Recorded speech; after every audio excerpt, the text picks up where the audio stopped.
practicing during Yeah, nice quarantine. job. Let's run that call. Hey, everyone, welcome. Welcome back to a special 100% quarantined edition of the Drury Outdoors 100% Wild podcast. I'm Tim Chelsvik, and we've got What's up? a delay in the audio. No. Matt Drury. We're good to go. That was awkward. You know, if people are tuning in to see something bad happen, then this is the episode to stay tuned to, because stuff is going to happen during this show. Yes, no doubt. We have a lot of moving parts. So we're all in our respective homes right now, and we may have some special guests joining us in a little bit. We may have Terry hop on. There's a lot of different parts of the show, but I'm curious, guys, how have you been coping with being cooped up? Well, I have a 3-year-old, so there's a lot to do, frankly. Just keeping up with them. They have a lot of energy. So it's been interesting trying to figure out what life's like working from home. Of course, my wife, she's here at the house too. And so just learning how to live together and stay in our house and in our yard, that's been the most interesting aspect thus far. How about you, Mark? I try to act like I'm either 3 or 5 and bug Tracy to death, But in all honesty, it's been amazing how much we've been able to accomplish and how busy we've stayed working. Not in the studio or not on the farm. It's been interesting. I've canceled some turkey hunts. Georgia, canceled Texas, Oklahoma, Kansas, and just didn't want to take the chance to take something there or bring something back. I think, the CDC recommendations, they're not any, people don't abide by them. So those hunts and make sure we have a safe Missouri or Iowa turkey season. This is one of those scenarios where you really have to be able to think outside of yourself, and you may be fine and you may get through this completely unscathed, but people can be asymptomatic carriers of the COVID-19 virus, and you could be completely feeling fine, but still pass it on to someone. And man, it's really a struggle, because I see people out and about, and we've got abandoned neighborhood kids that are just running around like they're on extended spring break. And you really I really wish people would take it more seriously. It is. And that's the thing that's going to make it trickle on. And it's going to continue to hurt the economy and continue to slow down when the people that are playing by the rules get to go back to normal life. Yep, 100%. It is what it is. So hopefully the steps we are taking start to slow it down, and we can get back to getting our economy going again. That's the biggest scare, I think, for any of us. Now, I want to tell you. Go ahead, Matt. I'll say that the one interesting aspect I do find, like I live in a subdivision you hear outside of St. Louis in the suburbs, and for me personally, it is nice to, when we go on a walk through the neighborhood, of course we're staying away from other people, but other people are in their yards and out, and I've seen people I've never seen in this neighborhood. I think because all the youth sports are canceled and all the activities are canceled. To me, it has reminded me of growing up in our small neighborhood in Bloomsville, Missouri, back in the 80s, when everybody every night was outside or in their yard, or it has reminded me of that. So that's the one nice element of it. You still try to keep your distance and everybody stick to themselves, but I do find it nice to see all these neighbors out in the neighborhood. Yeah, we've had deck conversations with our neighbors next door. We go out on our deck and we chat with them and visit and stuff. And so people are finding new ways to connect with one another, kind of back in the old, like in old school fashions. But one of those things where I hope that it helps people focus in on what's really important in life and slow down a little bit and not take so many things for granted. I know we've spent more time together as a family, and it's, aside from the bickering back and forth between my kids, I've got an 8-year-old and a 3-year-old. it is really nice just to focus in on life itself, because sometimes it just kind of slips by you. No doubt. Well said, Tim. It would be interesting to know how much data is being used across the world right now, in terms of video, FaceTime, Zooms, Messenger, just time on the social media platforms or YouTube, whatever the platform is. I would hate to guess how much data is being consumed right now. I can only imagine, because I know, we track our stuff pretty closely, and we've seen our numbers obviously start to increase quite a bit. While we're all here together, why don't we take a few questions that are coming in on the Facebook Live? Brendan Baker asked, what do we have picked out already for the fall? And I think we're probably a little premature for that, but Mark, what do you have any hopes of some survivors from last year making it through the summer?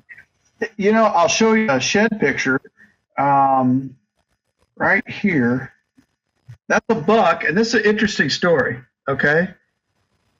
There's a Big 10. I don't know if I can get this out of the glare to where – can you guys see? Nice. Yeah. Big 10 point, and that deer's connected to two different Catch-A-Dream hunters. Last year, Luke England was in, and this buck comes out, and I had what I thought was him, this shed, pictures of him all fall. He walked onto the plot, Luke shoots him, and I'm like, cool. Got that Big 10. So we do all the heroes and all that stuff, all the photos. This rolls around, and the buck that I thought he shot, I get pictures of him again. And I'm like, wait a minute. It was like he came back to life. So I go back and I look, and I had two that were literally twins last year. They were literally the same buck. And this buck was actually the one I thought Luke was shooting. So we have nicknamed him the Luke buck. All right. And this year, I took Mason out there, once again trying to kill this deer, and a different deer showed up, and he ended up killing him. So this deer has escaped two different Catch-A-Dream children, and hopefully this coming year, we finally get to, get rid of the identity, the mistaken identity, and get a look at this guy. But he is a whopper of a 10 point, and he'll be 7.5 next year. When I got pictures of him this summer, I was like, whoa, wait a minute. I mean, they're literally twins. It was an amazing mistake, but a pretty cool story nonetheless. Nice. And that shed was picked up today, by the way. Like within the last hour. Cool. Perfect. Yeah. For me personally, I got a couple deer that made it through last season on the lease that, I hope they live, because one of them, it's funny how it kind of worked out. The kid was in there after I was at the ATA show, and he was trying to harvest a couple does for us.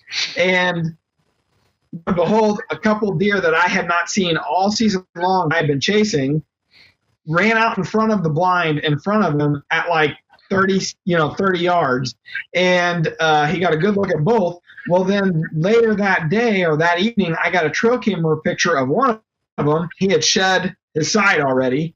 And then the other one was limping real bad. And so I started paying real close attention to my Reconyx cameras, and I had put some analogics out once the season ended, and they all started coming back, and I had one deer that was holding his kind of hoof up, and it was kind of blown up pretty big, and I feel like it was him, and we found his shed. I just hope he makes it, and it's a hoof rot or something like that, because we know that they have a hard time surviving that a lot of times. So the one good part about it, we've had a pretty mild winter, realistically. So hopefully that, they didn't get hammered with snow over and over and over again in extremely cold temperatures. I'm hoping that, they both make it, and we'll see what they kind of blow into this year.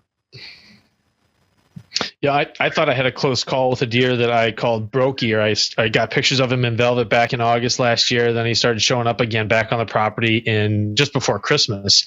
And I never got to him, but I found a deadhead when I was out shed hunting a few weeks back, and I really thought it was him. I came home, started looking at this deadhead real close, and then looking at the trail cams I had of Brokey, and they're close, but they're not exactly the same. So still too bad to lose a good buck like that, but it was not my target deer. So I'm hoping that guy sticks around and doesn't get hit by a car in suburbia, the dangers of living in within civilization. You just never know what's going to happen to him. For sure. All right, I got another question after that. Yeah, so Chaz Lyle is asking, are the North Missouri turkey numbers as bad this year, and what are markets experiencing compared to last year? I think we've seen a drop over the last decade or so. You get a few fluctuations with a few good hatches in there, but in general, our turkeys aren't reproducing. And I would say overall, our numbers are off by 50, 60, 70%, depending on where you're at in North Missouri. Historically, the turkey numbers were better in North Missouri than they were in Southern Missouri, and I think that role has reversed a little bit. We're still pretty good in Southern Iowa. Oddly enough, like my farms are both really close to the border, within 10 miles either way, north or south, Iowa or Missouri. But the Iowa numbers are a little better than Missouri, but still off from what the historical high was. We don't have the turkeys we used to. And we're just not hatching the last few years. So I'd say they're down, Chaz. You're not alone. All right. Brandon Souter asks, Mark, how late can you do TSI, hinge cutting, and so on? Also, do a full episode on creating habitat in detail. Thanks. He asked to do a full episode on habitat. We're producing one right now, actually. It's on a 41-acre farm, and we're doing everything we possibly can to make that piece better, make it the best Florida you could ever imagine. How late can you go? Well, it depends where you're at in the country, but I do believe you want to do those types of things before the sap starts to rise. But some of those junk trees, it probably doesn't make a big difference, provided you're identifying them correctly. There is a school of thought that you can do some during the winter and let that sunlight get in there and give it a full spring. And then you can also let some of those target trees leaf out and then drop those in and around your bedding areas, and you'll have the leaves on the trees. So a combination between right now and then again sometime in June or July, once they're full leaf, or even August, then you're going to have even more cover in those bedrooms that you're creating. I know I'm doing that exact same thing. We went in and selectively let the light hit a lot of our south-facing hillsides, but we left a few trees in and around the area that we're going to drop in there for some extreme tops for bedding. Looks like Joe has a good question. He's asking, with all the hunts being canceled, will the turkey numbers go up next year? And that's kind of a multi-pronged question here, because some states are handling that differently. And I know, Mark, you've had experience with states shutting down non-resident hunting. Absolutely. Nebraska sent an email out and a notification out yesterday that they were not going to sell any more non-resident tags. I already had mine, so I found out I was good to go if I choose to. Don't know whether I will or not. But I do think, because I went back and forth with a guy I normally hunt with out there in Nebraska, and our conversation was just that. You know what? It's going to give turkeys a big break if they do slow down some of the regulations. But I haven't actually heard of a state stopping the spring turkey season. Have you? I know travel is reduced, so therefore the influx of out-of-state hunters, but I've not heard that any state has said, hey, we're not turkey hunting. It really sounds like the non-resident hunting is the thing that's looking at them. I can't imagine that would happen if a state decided to shut down a hunting season. I know here in Missouri, the Missouri Department of Conservation has extended free fishing privileges to people through like April 15th, I think. So if you had a essentially you don't need a fishing license to fish until at least April 15th if you're over 16 years of age, because they realize it's one of the few things that you can do right now and still practice safe social distancing, and it may introduce a few new people to the sport. So Missouri is really taking the lead on that, and I'm glad that they are. Wow, that's great. Scott Ferguson asks, what is your experience with deer destroying your food plots before they have a chance to mature? He said he thought he was having soil issues, but it looks more and more like overbrowse. Yeah, lots of problems with that. That'll come down to a couple different things, especially in the spring. The overall size of the plot, if you're putting out soybeans or corn, and if you don't have the room to put out a grain type crop, clover is one of the things that's always the tried and true go-to and lasts longer than any other food plot out there. Comes up early in the spring, it's a high protein provider, and then it lasts all the way through Thanksgiving, sometimes on into December here in the Midwest. Down south, it is an awesome go-to. I like the non-typical clover from Mossy or from Biologic. If you really want to get a crop to grow and your deer pressure is really high and you do have the space, yet they're still destroying it, that's the situation I'm in a lot of places. A normal bean population that you would plant would be about 130 to 160,000 plants per acre. I take those numbers up drastically, somewhere 260, 280, maybe even 300, depending on the overall browse pressure. Because if the deer end up eating half of them, you've still got a normal population there to create to end up having a good field. And that has worked quite well for us. Couple that with an electric fence in stages, 2 on the inside at different heights, 30 inches out, another one at a different height. Deer have trouble navigating through that to get the field. That's costly. It takes some time, but it doesn't work. I've got something kind of selfish I want to do here, guys, and flip the script a little bit on our FaceTube viewers. I'd like to know what the morel report is like. If you're finding morels, and if so, where are you finding them? You don't have to give me coordinates, but like your state, or if you want to give me coordinates, you can. But let us know in the comments. We'd love to hear. Now I'm hungry, Tim. Yeah, no kidding. I know Kelly Turner down in southern Illinois. He was finding them maybe a week ago already. Yeah, it seemed early, but he was finding them. I was out 2 nights. Was it 2 nights ago? Yeah, 2 nights ago, setting up a blind with my daughter. We're going to get ready for the youth turkey hunt this season. And there's a spot that Scott Heminger and I there at Drury Outdoors found a ton of morels last year. We just got to them too late. So I went down to try to get to them. They're by a creek, and the bull was out. And the bull was not happy that I was in the pasture. And so I decided to wait till this weekend when we go at the property to go actually looking for some morels. Eyes beyond your year. They're delicious, but they're just not worth dying over. Not that good. Getting gored. I still have some from last year. I wanted to bring up a couple of quick things that kind of, one of the cool things I've been seeing, especially on social media, are all the companies that are throwing out some, whether it's discounts or previews or whatever it may be to help people out, not only pass the time when they're at home, but also to help them out financially, because a lot of people are laid off or totally out of work or whatever the case may be because of this the coronavirus. So one of the things that you can check into is the MOTV promo they got going on right now. It's a 30-day free trial with the code Stay Home, and there's so many good TV shows on there. The Bone Collectors, Julie and Tiffany, Shockies, and a million more that I'm forgetting. Major League Fishing. So I know they're doing that preview for the next 30 days. So that's pretty good. That MOTV app's well worth every penny. So to get it for free for 30 days is pretty awesome. So nice. There's that one going on. Go ahead, Mark. That's a super good offer right there. That's awesome. Yeah. Then our partners at Nomad, they got a 30% off code right now. The code is just DREW30. It's 30% off all their gear that's on their website right now at nomadoutdoor.com. And another one, and this one's related to us a little closer, is we're doing a free view on DeerCast for the next probably month and a half, 2 months. And what that means is all of our DVD and VHS library, I think it's like 115 titles or something like that. It's all free. You don't have to have a pro or an elite account. You can get in there and view all those old video content and King of the Spring, Sound of the Longbeards of the Spring. You can see the stuff where Mark and Carrie look like trucker hats, big glasses, and stashes. Oh, yeah. You know it, partner.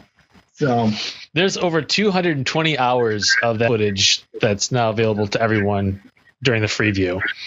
Plus, we unleashed all the DeerCast Now videos. So if you want to see those actual kill shots from the field that our team members are uploading, those are all free and available to everyone to watch right now too.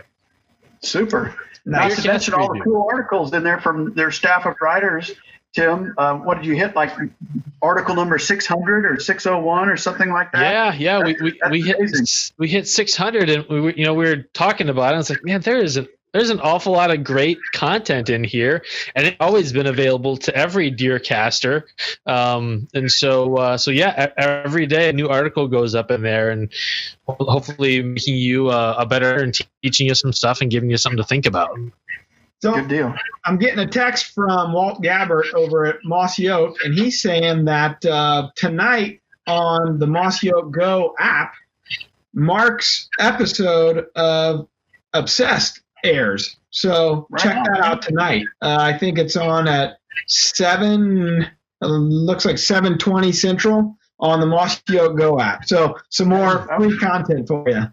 That was a fun rainy day last year. We killed a big old gobbler, but boy, was it a nasty turkey day. Bad turkey day. You like sunshine, south winds, and we had a rainy north wind, nasty day. Luckily, we got one killed. We had some birds roosted and got them killed, so it should be a good episode. I see our buddy Bob Richardson just joined the Facebook Live. What's up, Bob? Love you, brother. And Grandma's on. Hi, Mom. How are you? So bless her heart.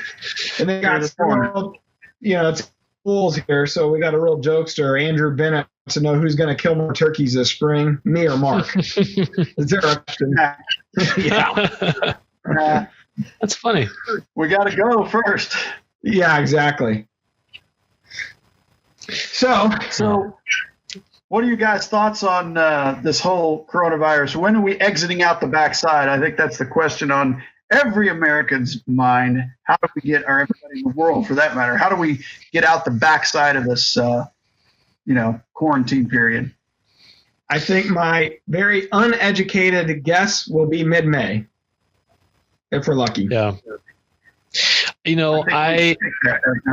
I'm thinking at least into May, maybe into June. I just don't know how much because it's going to require discipline on the part of every American citizen, discipline to follow the CDC guidelines. And I just think our culture is not to stick with something for more than a few days. Okay. Next question. When we do exit out, whether it be, sometime in May or June, are things going to go back to normal? Summer's here, good weather. Are people going to start congregating and going to ball games and concerts, or did we change a little bit through this period? I think there's going to be an influx of people at places where people normally congregate, and but I think there's going to be some things that will stick with folks. Like, if I think my great grandparents went through the Great Depression, and they always saved money. They always had cash at the house.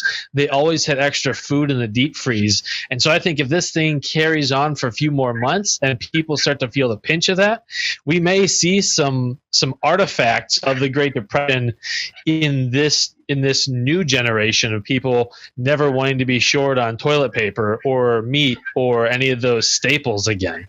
You just hit on something, the meat part of it. I think, I'm sure our audience has seen this going around about, all those people that kind of discredited the need for hunting are probably rethinking their position now.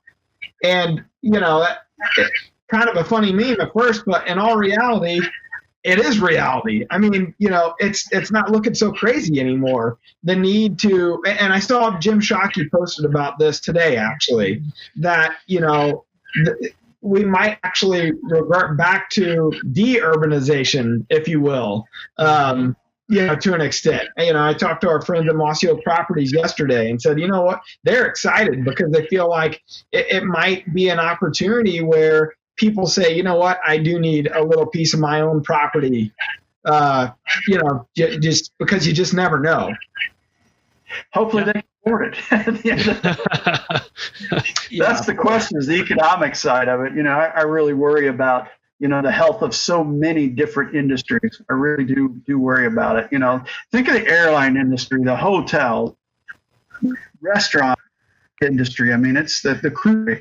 There's a lot of baseball, for that matter, concerts, any place that people congregate. I really hope that at the end of this, we hear from our government, you know what? The threat is eliminated. It's quite low.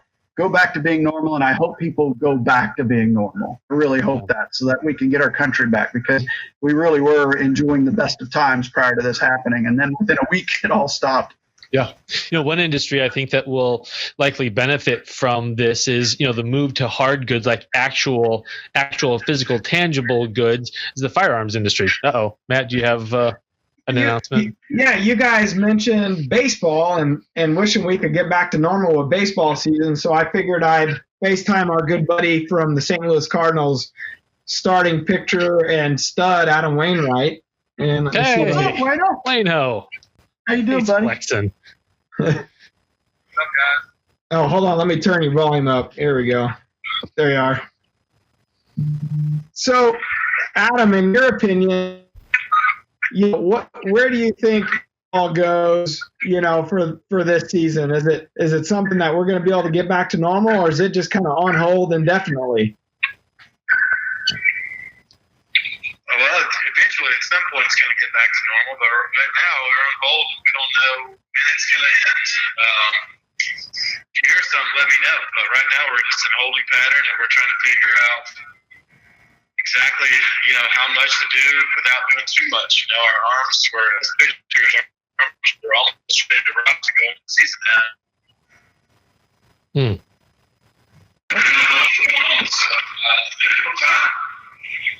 For sure. So what are you doing right now to get through the Corona blues? Yeah, you there? You in your basement, buddy? Goes up there just a second. He might have a bad signal. There's a lot of internet traffic happening right now. Yeah. There's a lot of things going on. Yeah. Can you hear me? All right. Can you hear me? Okay. I'll call you back. Bad signal. He gone. But as I was mentioning, one of the industries I think will do pretty well is the firearms industry, because people are recognizing it wouldn't hurt to have a firearm around the house and keep it in a responsible way. And you won't hear. In fact, I haven't heard any politicians right now. Beto O'Rourke was mentioning, hell yeah, we're going to come take your AR-15s and AK-47s. Where are those people now? Yeah, they're not screaming that now. They'll come back though. They will. Hopefully, people will not pay them much mind though, because it's like having an insurance policy. You hope to never have to use it, but it's there just in case you do. Absolutely.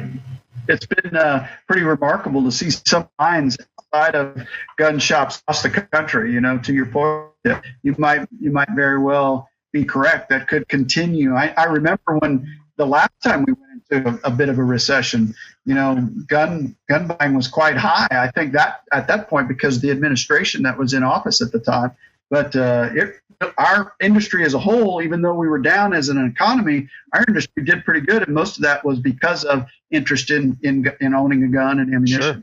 And there's been some fighting that's had to happen. I know in LA County, they had to fight to keep gun stores open as an essential service.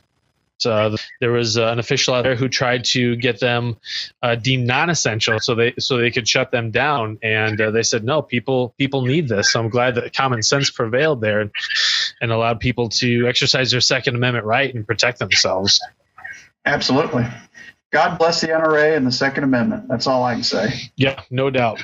The Safari Club does a pretty good job of sticking up for the rights of Second Amendments and hunters along with that. But there's two groups out there that you got to keep at it. Otherwise, there's people all the time looking for opportunities to derail that. Sure. Any other questions here, Matt? Let's see here. A lot of people were giving their little hot spots about morels. Let's see. They're lying. Okay. Yeah. Gage Miller says he's been turkey hunting the same property for years. Gobblers strut on the same hillside with hens and his timber just out of distance. What can you do to bring them just a little bit closer? So is there a property line that's prohibiting him from going? I'm going to assume. Yeah. Otherwise, to him if you can. That would be my first recommendation, is to get where he normally sees them. Build a brush blind, put up a muddy pop-up blind, or just make sure you're camouflaged in mossy oak. Hunt them where you're seeing them. If there's a fence line that's prohibiting you, then I would invest in a decoy, and I would make that a gobbler decoy, either in the form of a big gobbler like the Trophy Tom from AVX, or their HDRJ go-to decoy, the HDRJ from Avian Man.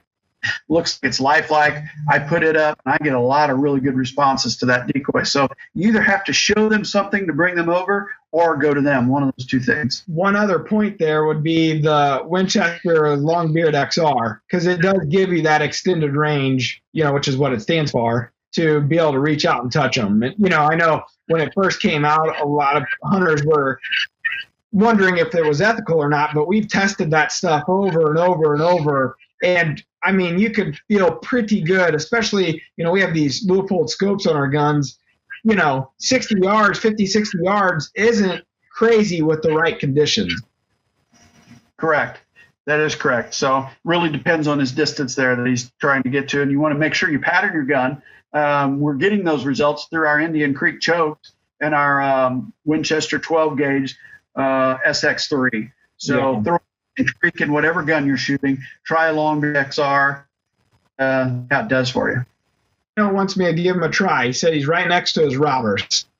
Try more. Right, there we go. All right, we're connecting. Let's try this one more time, big dog. All right, you guys see him? He's back. Yeah, there he is.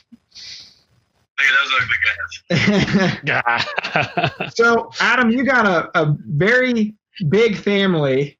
What are you doing with all your kids right now while you're all quarantined? Right now, they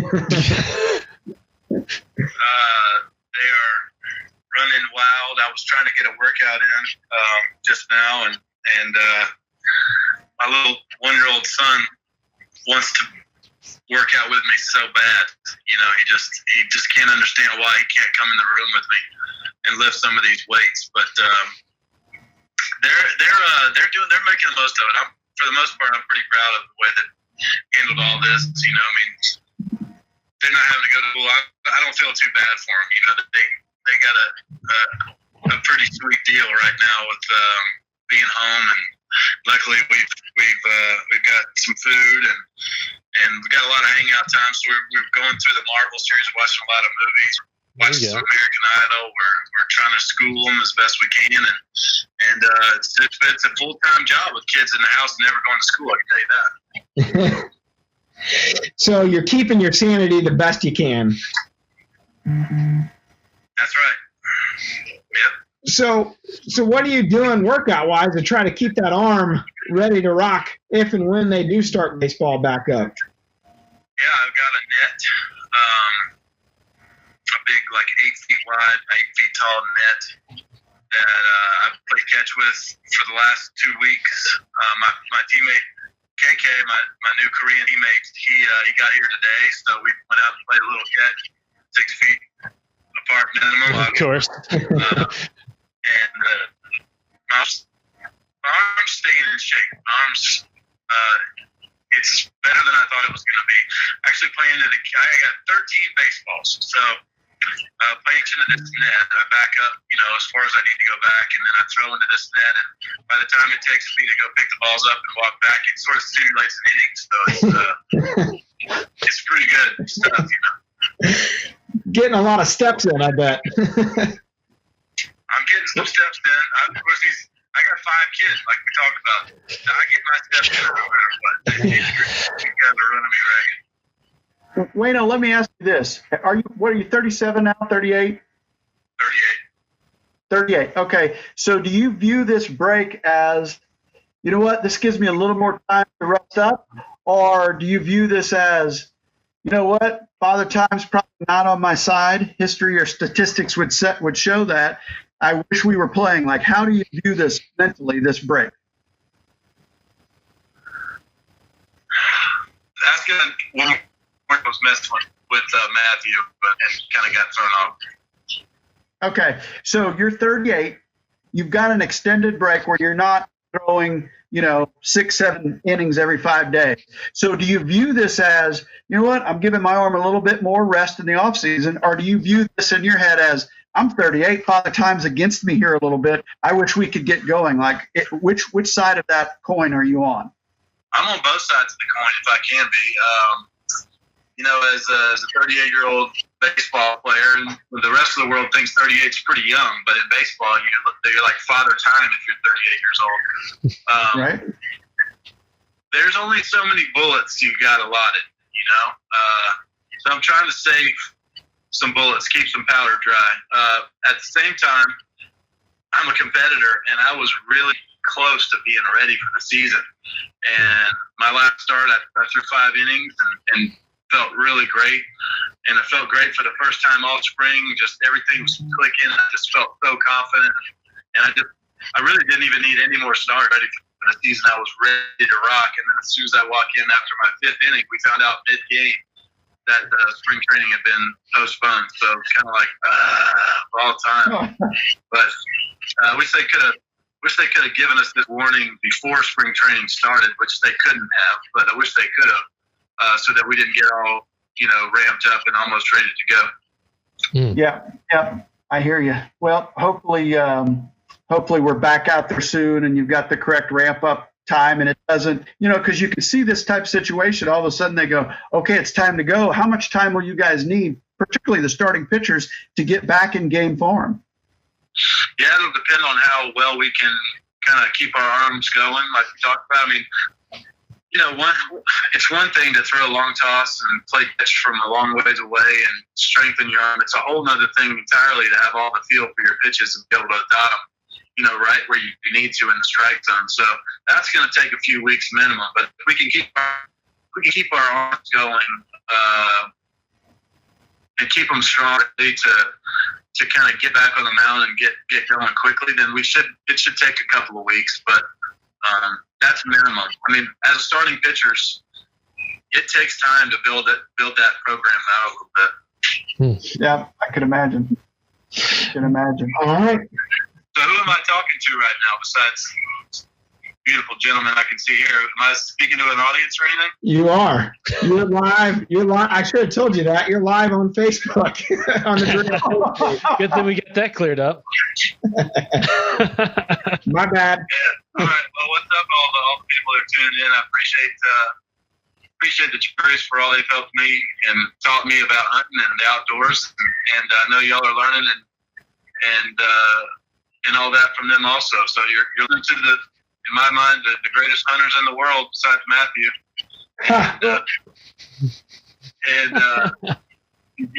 Y'all are lucky. But thanks for your one positive note. If this does extend on and we can still hunt, Adam and I have been texting back and forth figuring out how he might actually get to experience spring turkey season this year. Yeah. First time ever, huh? Yeah, spring and fall turkey season. I miss them every year because of baseball season. And sure, there are some. We've been out a couple of times over the years on an off day or whatever. But now I've got so many kids, man. Off days are special for the family. But I can't just run off and go hunt whenever I want to anymore. But I miss spring and fall turkey every year. So I'm looking forward to maybe getting a chance. I've never killed in a legit turkey season habitat. I've never killed, harvested. I've never harvested a turkey before. So in Colorado, I've got one when you go on those hunts where you can harvest a deer and a turkey and a pig or something, but never been able to just turkey hunt like I know you guys are passionate about. So I'm looking forward to it. Right on, man. Cool. Right on, man. Absolutely. Anybody who can call one for me, I don't know. Mark, but if you're coming with me, we got problems. You'll get one. With Aaron Bennett or anybody else, I get Gar hold, I think. Hey, I just had a question about professional athletes in general. Obviously, you guys have way more discipline than most folks do. Do you think there are any guys out there, any other fellow players or just any MLBers in general that are going to get kind of sideswiped when the season does start. Like maybe they've kicked back and watched a little too much television and eaten too much junk food during this time, and then the season's going to hit them like a ton of bricks. Well, I imagine it'll hit some people differently than others. I think what's going to happen is most guys are going to be fairly prepared. It's hard to be completely prepared because you don't know when that call's going to happen. There's going to be some people that go, you know what, we're not going to play until late in the season. And can y'all hear what's going on in my house right now? There's going to be some people that think it's going to be a lot later than it maybe is, and that they're going to be behind. And then there's going to be some people that were so close to being ready, they shut it down completely. And then when they get that call, they've got to ramp up all the way from the beginning again. But I think for the most part of us, we're going to find a way to stay in shape the best we can. Sure. Makes sense. Yeah. All right, buddy. Well, we appreciate your time today. We'll let you get back to those kids and that workout, but thanks, and we'll just keep in touch about turkey season. Okay, appreciate it, Matthew. All right, talk to you later, buddy. Yeah. See you later. Be good, buddy. Very good, right. guys. I'm curious, are you guys using your time differently now than you were before? Are you committing to anything different, a new habit or something? Well, I have 2 hours a day that I'm typically in traffic, 1 hour each way going back and forth to work. So for me, I've been able to sleep in and still get a full workout in the mornings and get ready for work and come down and start normal time. And so me, it's like a whole new life where I got all this time. I just spent in my truck, before. And when it's 5 o'clock, 5:30, whatever, I'm done and I'm home. So I get to spend that time with the kids. At lunch, I get to spend time with the kids. So for me, like, it has been nice in that regard. Mm-hmm. It's just cost me a lot of turkey hunting time. An unfortunate amount of time is now in your hands. Yes, exactly. But that'll be here shortly. So. I'm kind of in your boat. Just in terms of the commute, I got my commute time back, and so I'm able to get some workouts in or get a few running miles in or something like that. And I've actually started learning the guitar. So I've always wanted to learn the acoustic guitar, and so I'm like, I'm never going to have more opportunity than now, so why not? And I tell you what, part of the inspiration behind it is Joe Diffie's passing. Like I loved Joe Diffie growing up, and his music was the soundtrack of much of my adolescence and teen years. Saw him back at the end of February when he and Mark Chestnut came to town for a show, and then saw that he passed, and it just really, I think we're going to see more of this. We're going to see celebrities that we know about pass, and it just hit real close to home. And so I figured I've always wanted to do this, so why not start now? So here we go. Got a month to figure it out. Right. The quarantine can't end soon enough then. I'm going to need all the time I can get. Before we jump off here, I want one last thing to talk about. It's a pretty cool new promotion where one of our partners, Groove Life, they make these silicone rings that so they're doing a really cool thing. They teamed up with us, Mossy Oak, NWTF, and Bone Collectors, and they're giving away, I believe it's $1,000 in cash every day, plus like another $500 in prizes, like gift cards and stuff like that from those partners for starting a day and for the next 14 days. And all you got to do is participate in this gobble challenge, they're calling it. So you could go check out the Instagram handle that they got. I believe it is Gobble Challenge 2020. But all you got to do is do a video, get your kids involved, get a non-hunter involved, and do a little mouth call and have your kids gobble. It's just kind of a fun way to get kids involved and kind of talk turkey and get ready for the spring and give away some cash and prizes. So you check it out. It's pretty cool. And you don't have to be a pro. In fact, it's probably better to not be a pro because they're not judging this based on quality. It's more about the entertainment value. Let's hear your best call and gobble. Man, I'm not ready for that. I can call, but I haven't gobbled yet this year, but I can yelp for you.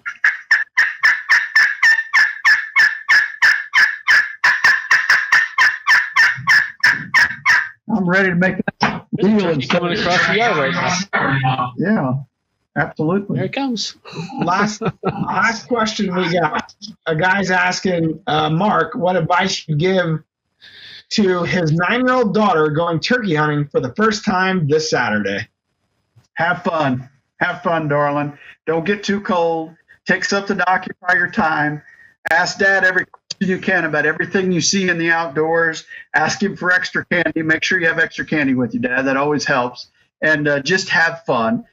Show them what spring is all about. It's not just about the wild turkey. If you look at the ground, it's erupting. If you listen to all the birds, they're starting their mating calls. It's a mating season for a lot of different animals out there. So enjoy the time, teach your daughter nature, and just have a fun time while you're out there turkey hunting. It's those bonds that you will share the rest of your life. I just realized who asked that question. It's Rita Latchik, the farm winner of our 60-acre farm that we gave away. Absolutely. It's especially fun if you're doing it on a brand new 60-acre parcel. That's right. So we want to see pictures of that. Kill or no kill. Absolutely. Please update us in DeerCast. And get her to do that gobble challenge. All right. All right. Very good. Well, we got to shut this thing down, huh, guys? We should. Well, I appreciate everyone tuning in. If you are a first-time viewer, we do this show weekly, so you can get it for free on DeerCast. You can subscribe wherever you get podcasts. You can also see it on our YouTube channel. So there's lots of ways to get it, and it costs $0. Probably because it's worth about $0. I will not argue with you on that. Everyone safe out there. Have a great turkey season. Follow the CDC guidelines. Be smart. Think about other people. Be reasonable, and just help people understand what good-natured folks, hunters, and the hunting community is. And I think we'll make a lot of inroads with people during this time. Absolutely. All right. Everybody stay safe. All those youth hunters out there this weekend, good luck. Be safe. Go get them. Bye, Mom. Love you. Peace. We're adding new videos every week, so make sure to click that subscribe button and check out all of our amazing content. This episode of DoTV was brought to you by Bass Pro Shops in Cabela's.